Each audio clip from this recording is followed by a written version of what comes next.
The stagecoach lurched violently as it hit another rut in the dusty Arizona Territory road, and Eleanor Whitmore pressed her white-gloved hand against the window to steady herself. The year was 1882, and she was 3 days into what would be the most transformative journey of her life, though she had no way of knowing it yet. In her traveling bag lay a crumpled letter from Samuel Morrison, the rancher who had answered her advertisement for a mail-order bride arrangement. His words promised a comfortable life, a modest home, and the respect due a proper wife. What the letter hadn't mentioned was the growing tension between the Apache bands and the settlers pushing deeper into their ancestral lands. Before we continue with Eleanor's incredible journey, if you're enjoying this story, please hit that like button and subscribe to help me reach my first 50 subscribers. Your support means everything and helps me bring you more epic Western romance tales. Now, let's get back to the story. Eleanor adjusted her deep blue traveling dress and tried to calm her racing heart. At 24, she was older than most mail-order brides, a schoolteacher from Boston who had grown weary of spinsterhood and her overbearing father's attempts to marry her off to his business associates. The West promised freedom, adventure, and a chance to build something meaningful with her own hands. The driver's urgent shouts shattered her reverie. Riders approaching fast from the ridge. Through the dust cloud, Eleanor saw them, 6 Apache warriors on painted horses, moving with deadly grace across the desert landscape. Their leader rode a magnificent black stallion, his long dark hair streaming behind him like a war banner. Even in her terror, Eleanor couldn't help but notice the fierce beauty of his face, the intelligent dark eyes that seemed to assess everything in an instant. The stagecoach driver cracked his whip, urging the horses faster, but it was futile. The Apache riders surrounded them with practiced ease, and within moments, the coach had ground to a halt in a cloud of red dust. "Nobody move!" the driver called out, his voice cracking with fear. But Eleanor found herself moving anyway, slowly opening the coach door as the Apache leader dismounted. He was tall and powerfully built, with intricate tattoos covering his muscled arms and chest. When their eyes met, something passed between them, a recognition that went deeper than language or culture. "I am Ayanna," he said in accented but clear English, his voice deep and commanding. "You will come with us." The other passengers, an elderly merchant and his wife, cowered in the corner of the coach, but Eleanor stepped forward with surprising steadiness. "I am Eleanor Whitmore. If you're going to take someone, take me.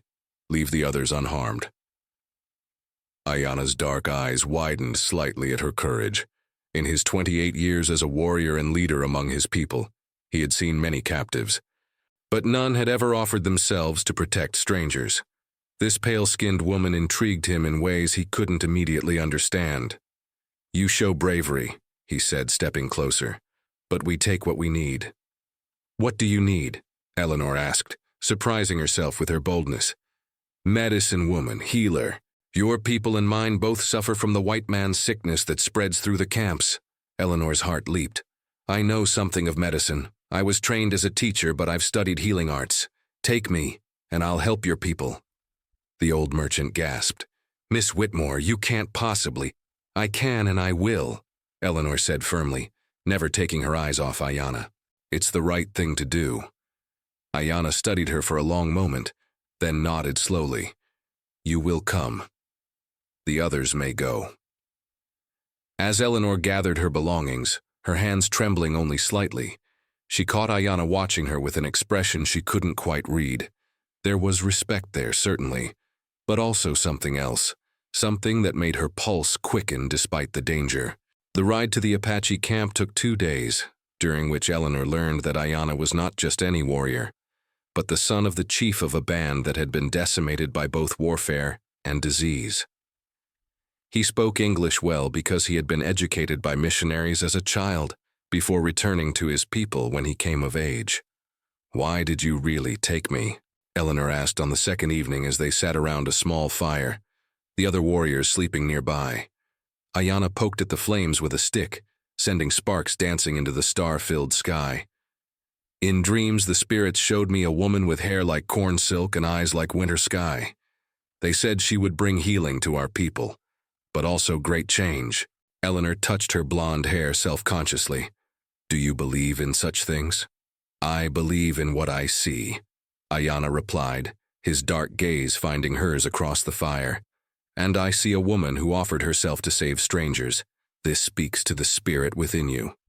The Apache camp was larger than Eleanor had expected, with perhaps 60 people living in traditional wickiups and newer canvas structures. The sight that greeted her, however, was heartbreaking. Many of the people were ill with what appeared to be influenza, and several children lay listlessly in their mother's arms. Eleanor immediately set to work, using the herbal knowledge she had learned from her grandmother and the basic medical training she had received at the teacher's college.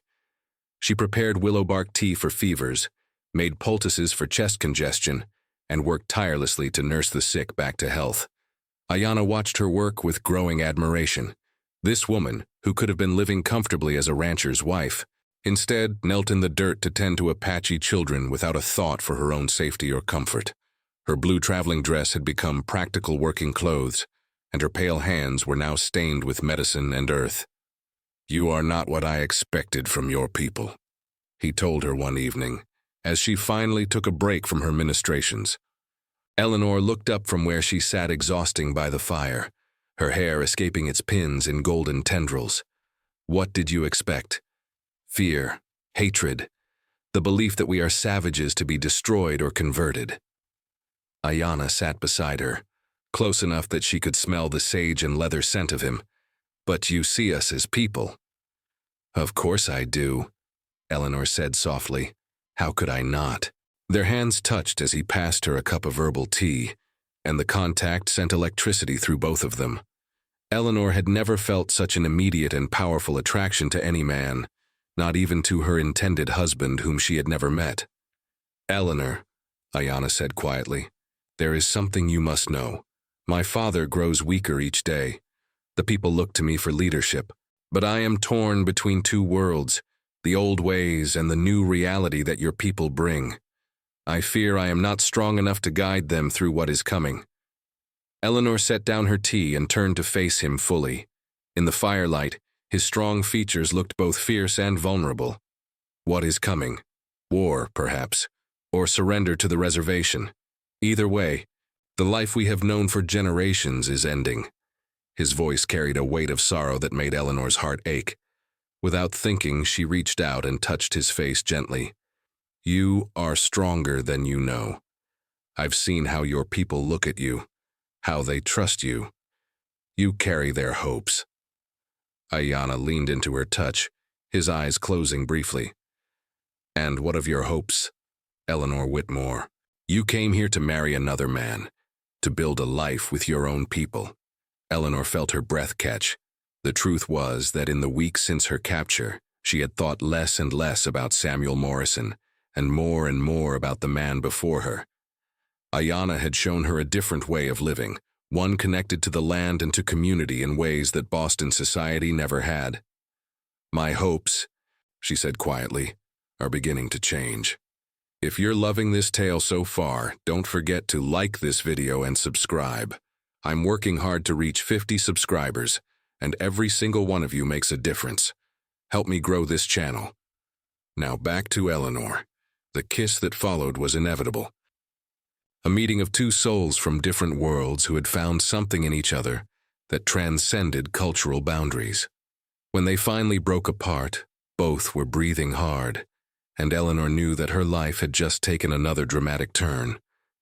This is dangerous, Ayanna whispered against her forehead. For both of us.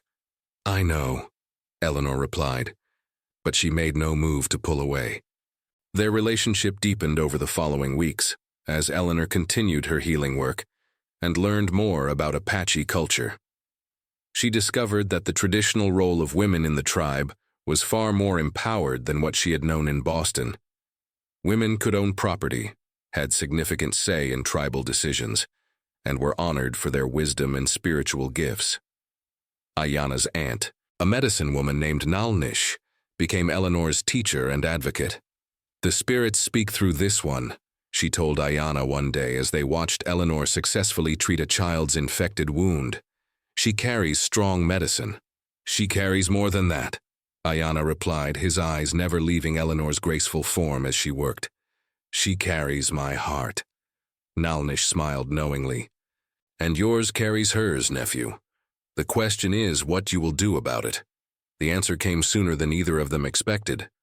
Eleanor discovered she was pregnant just as word reached the camp that the U.S. Army was planning a major offensive against all remaining free Apache bands. The timing couldn't have been worse. Or perhaps, as Nalnish suggested, it couldn't have been more perfectly ordained by the spirits. We must decide quickly, Ayanna told the tribal council as they gathered in the sacred circle. Do we fight and likely die with honor, or do we seek another way? Eleanor stood at the edge of the gathering, her hand unconsciously moving to her still flat belly where their child grew. She had not yet told Ayanna about the pregnancy, waiting for the right moment that seemed increasingly elusive. There is a third option, said old Chief Cochise, Ayanna's father, his voice weak but still commanding respect. We could seek to make peace but on our own terms, find a way to preserve our people and our ways without surrendering everything to the reservation system.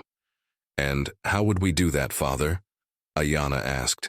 The old chief's eyes found Eleanor's.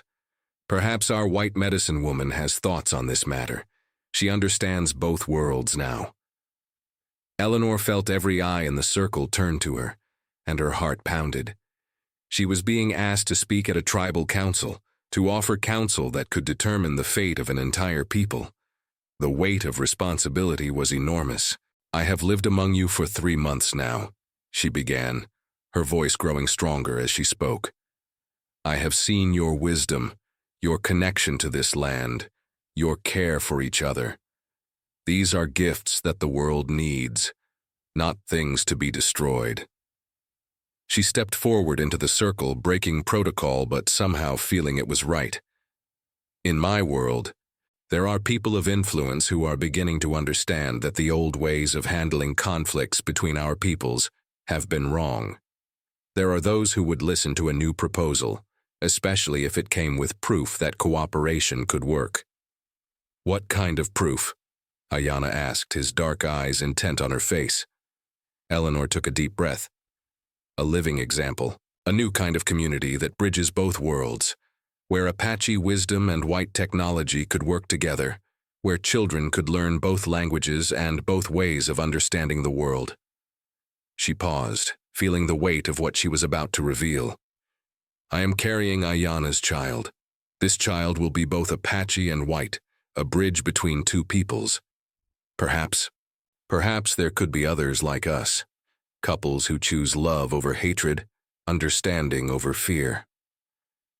The murmur that went through the circle was not hostile, but thoughtful. These people had seen Eleanor's dedication to them, her genuine respect for their ways.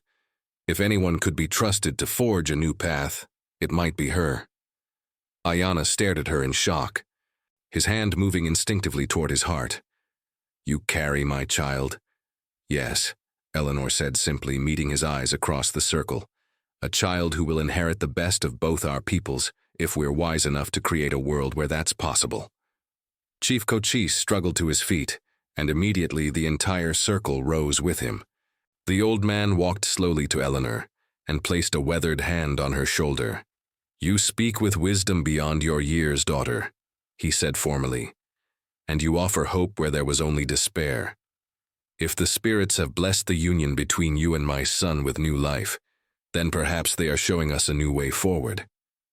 He turned to address the full circle. I propose we send Eleanor and Ayanna to speak with the white authorities.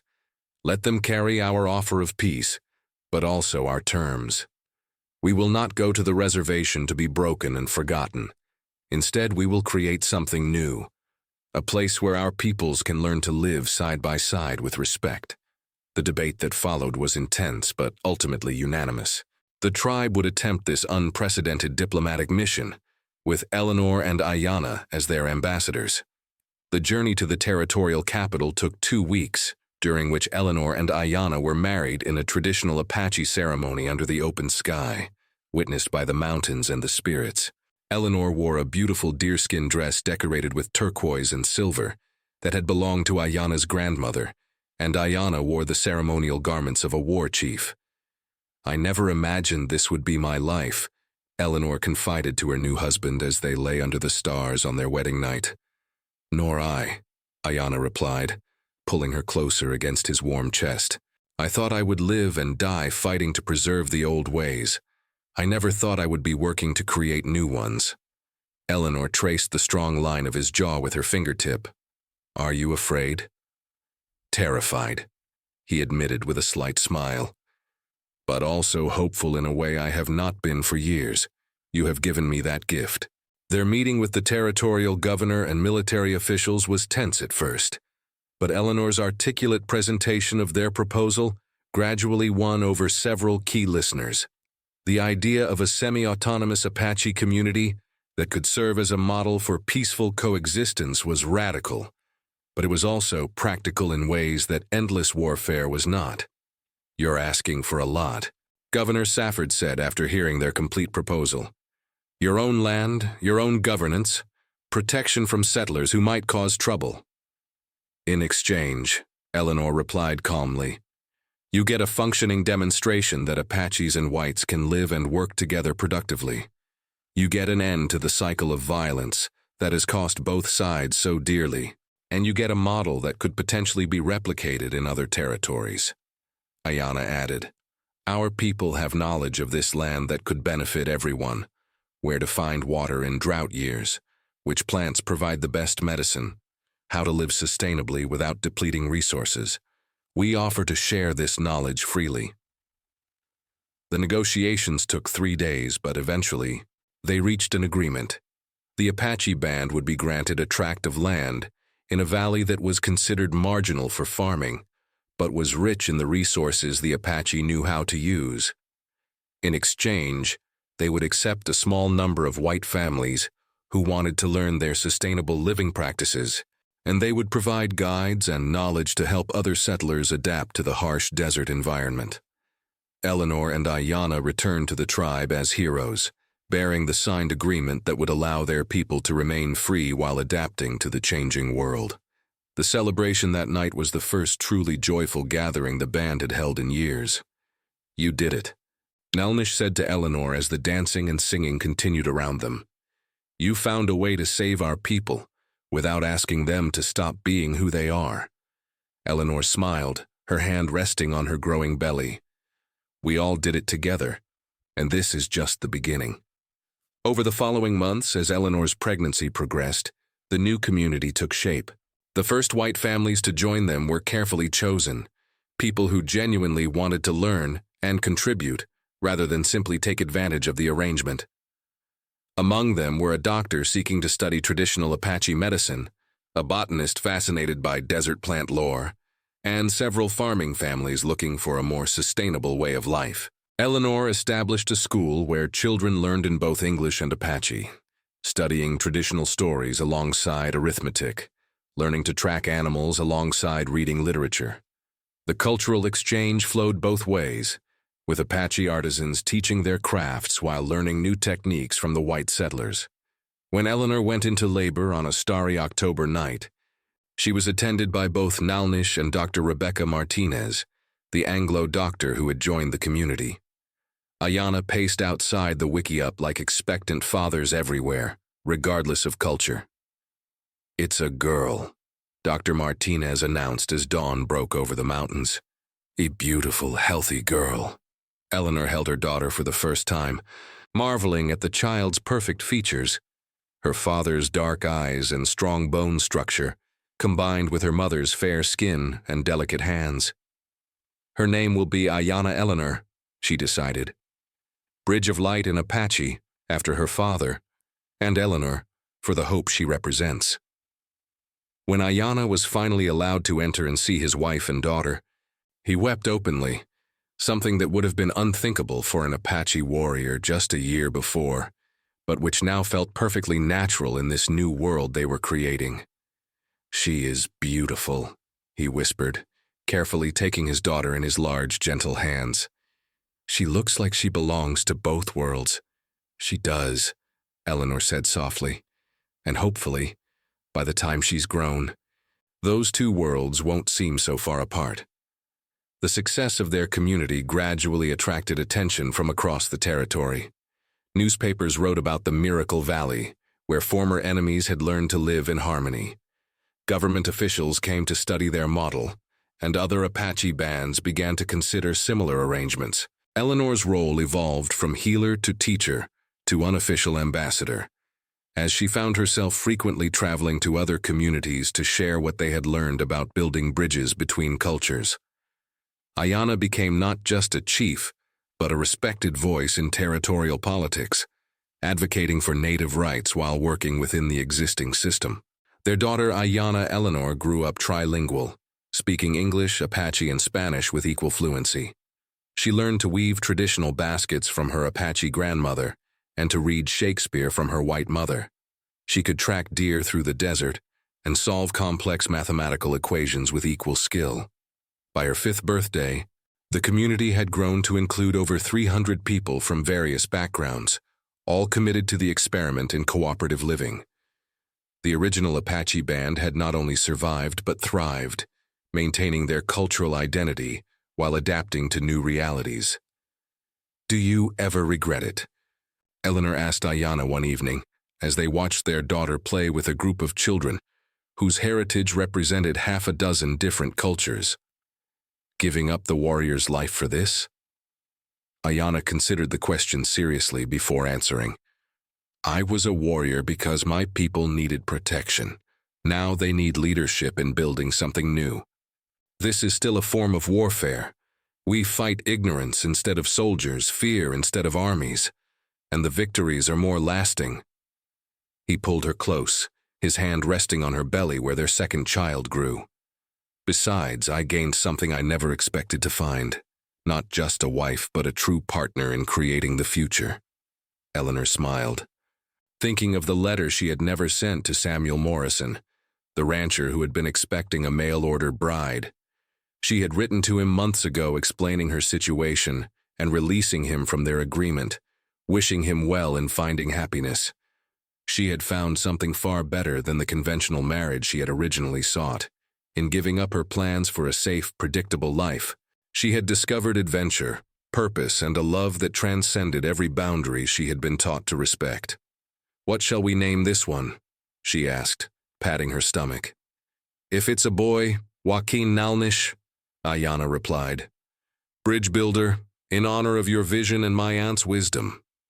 "And if it's a girl, Maria Chodesh," Ayanna said with a smile. "Joy of dawn, because that's what you brought to our people, a new beginning." Eleanor laughed, the sound carrying across the valley where their remarkable community continued to grow and thrive. She had come west as a mail-order bride seeking security and respectability. Instead, she had found love, purpose, and the chance to help birth something entirely new. Not just children, but a new way for different peoples to live together in harmony. In the distance, the mountains stood eternal and unchanging, but in their shadow, everything had changed. The Apache had not been destroyed or confined to reservations. They had evolved, adapted, and in partnership with others, created something that honored both their traditions and the realities of a changing world. As night fell and the family returned to their adobe and wickiup home, a structure that itself represented the blending of architectural traditions, Eleanor reflected on the journey that had brought her here.